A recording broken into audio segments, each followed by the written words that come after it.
लोग हैं जिन्होंने अपना चूरन बेचने के लिए, अपने शरबत अरक बेचने के लिए, गंदे कचरे ये जो मरकबात बनाते हैं, ये बेचने के लिए इन्होंने तिब और तबीब का सत्यानाश किया। कृषि और हमदर्द वाले, ये कृषि और हमदर्द वालों के दवाखाने चलेंगे, इनकी दवाइयों का बाइकाट करें। और कोई भी ऑर्गेनिक कंपनी बाहर से आती है, वो हकीम नहीं है, उनका भी बाइकाट करें। सब पाकिस्तानियों से कहता हूं इसके साथ कंधे से कंधा मिला के जुड़ जाए, वरना आपकी हेल्थों का इन्होंने बहुत बुरा हाल कर देना, याद रख लें। सुनते जाए साथ साथ, मैंने नहीं मैसेज सुना, मुझे मैसेज है, मैं साथ साथ स्पीच कर रहा हूं, मुझे नहीं पता, जैसा जैसा मैसेज आता है वैसी वैसी मेरी स्पीच है, जोशीली स्पीच है। अच्छा आगे सुने। में है वैसे का ही वो निज़ाम आ रहा है, मगर मेरा तल्लक चूंकि एक प्रैक्टिशनर से है, मेरा तल्लक प्रैक्टिस से है, लिहाजा मेरा जो तहफ़्फ़ुज़ात है वो सिर्फ यही है।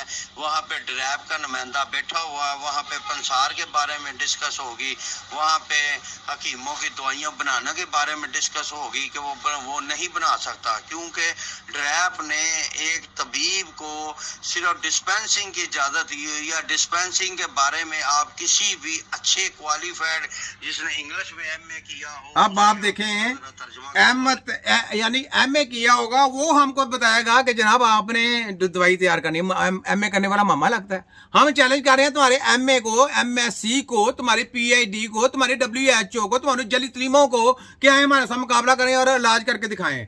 तो वहां पे किसका हक बनता है? सुनो दारों को, मैं पाकिस्तान के दारों को कहता होश के नाखून देखें, सुने किस तरीके से रगड़ा फेर रहे हैं, किस तरीके से ये कानून साजी करके आपकी सेहतों के साथ खिलवाड़ करने का तरीका इन्होंने ढूंढा है। तो वो बताएगा कि तबीब ने दवाई कैसे तैयार करनी है, तबीब ने कौन सा फार्मूला कैसे तैयार करना है, वो आप उनको बताएंगे और फिर आप तैयार करेंगे। वाह, तुम्हारे खोतों की ऐसी की तैसी कीम ऐसा होता है? तुम्हारे खोतों की ऐसी की तैसी, जहलो, गंदो, कछो, कुत्ते के बच्चों, दलो, दलालो, हरामियों। देखो तुम्हें मैं कैसे कैसे लफ्ज़ इस्तेमाल करता हूं। ये है छोटा हकीम। मैंने बोला मैं जंग लड़ना भी जानता हूं और जंग का पहरा देना भी जानता हूं। मैंने तिब्बे नबी का आलम उठाया और इंशाअल्लाह ताला मैंने बैंड से बैंड बजा देनी है तुम्हारी सबकी ऐसी की तैसी। आगे बोले, आगे सुनिए जरा। ये क्या है, इसकी वो डेफिनेशन करवा लें। और ये जो बाकी लोग जो ख्वाब दिखाते हैं वो झूठ बोल रहे हैं, जरा आप उनका लेटर निकाल के देख लें। अभी तक तो वो स्टे पे काम चल रहा है ना जी, स्टे हुआ है।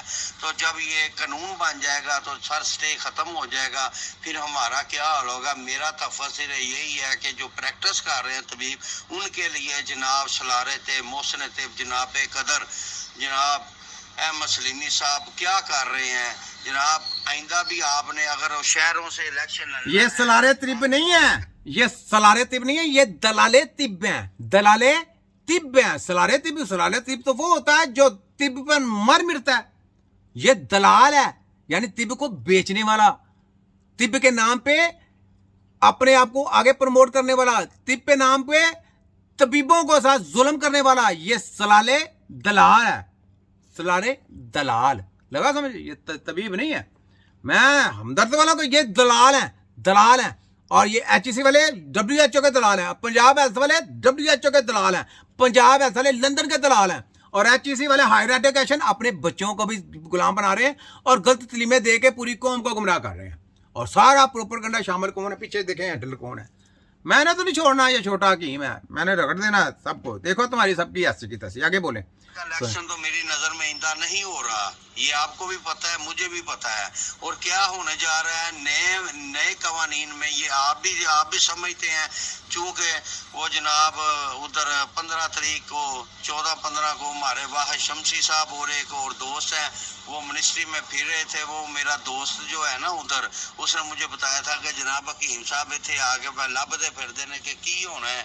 तो ये सबसे बेहतर बात है कि मोहतरम अल-कदर जनाब अहमद सलीमी साहब ये खुद वजाहत फरमा दें कि वहाँ पे किस किस्म के कानून की तब्दीलियाँ हो रही हैं। ये छुपाए ना, छुपाने से क्या होगा सर? वो छुपाया नहीं, इनकी रजामंदी से हो रहा है। इनकी छुपाना क्या है? दलाल है वो, छुपाना क्या है उसने? दलाल है, छुपाना उनकी रजामंदी से हो रहा है, हमदर्द वालों की रजामंदी से हो रहा है सब कुछ। ये यूनिवर्सिटी क्यों बनाई यार? सोचे, मैंने कितनी देर पहले बता दिया था, मैं कहा यूनिवर्सिटी इन्होंने डाली है गलत स्टडियां दे के, फोटोकॉपी जाली माफिया, उनका सेलमैन तैयार करने के लिए जनाब एमबीबी ये जो यानी एमबीबीएस तलीम दे के, डॉक्टरों की तलीम दे के, तो जनाब ऑर्गेनिक तैयार करेंगे जनाब, डॉक्टर, ऑर्गेनिक डॉक्टर यानी नेचुरल दवाइयां तैयार करने वाले सेलमैन, जो उनकी कंपनियों की दवाइयां जो जनाब जो इन्होंने यानी कि जो ड्रग माफिया पास करेगी, ड्रग माफिया मैंने कहा ना मुआदे हुए हैं, क्यों मुआदे हुए हैं, देखा साबित हो गया ना तुम्हारे खोतों की ऐसी की तैसी। तो कोई भी बंदा पाकिस्तान का याद रखें, कोई भी बाहर की कंपनी आती है वो हकीम नहीं है, उनकी दवाइयां ना खाएं, वरना आप लोगों को उसी दवाइयों में वायरस मिलेंगे, उसी दवाइयों में जहर मिलेंगे, और पास करने वाले ये होंगे दलाल, ये HEC वाले और पंजाब हेल्थ और वफाक हेल्थ की काली भेड़ें और ड्रग माफिया को पास करने वाले जो साल का लाइसेंस देते हैं, पैसा लेते हैं और जनाब पास कर देते हैं, रगड़ा फेरे पूरी आवाम को।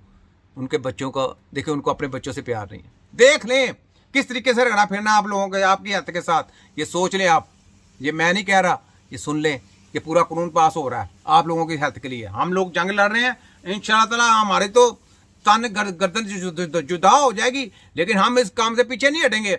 लेकिन आप लोग देखें कि आप लोगों की सेहतों के साथ बिगाड़ने के लिए क्या कुछ प्रोग्राम तय कर लिया है, ये आपको सोचे। तो हमदर्दारे और कृषि वाले दलाल हैं, याद रख लें। ये जो BEMS जरा निकाला था ना, मैंने आपको बोला था, ना 13 में ना 14 में ना ही में ना शी में ऑर्गेनिक डॉक्टर आ गया, एकदम गैप हो गई, चुप छुप छा गई। मैंने बोला था ये जो है ये इन्होंने कारनामे अंजाम दिए हैं कि अपनी कंपनियों को सेलमैनी करने के लिए जनाब ये तलीमें दी गई हैं। जैसे MBBS कंसल्टेंट स्पेशलिस्ट सारे और वे सर्जन सारे कंपनियों को यानी कि सेलमैन उनको कंपनियों की दवाइयां सेल करते हैं। तो ये जनाब सेलमैन तैयार करने हैं, ये है जनाब इनका काले धंधे। आपकी सेहतों को पूरा तिया पंचा करने के लिए इन्होंने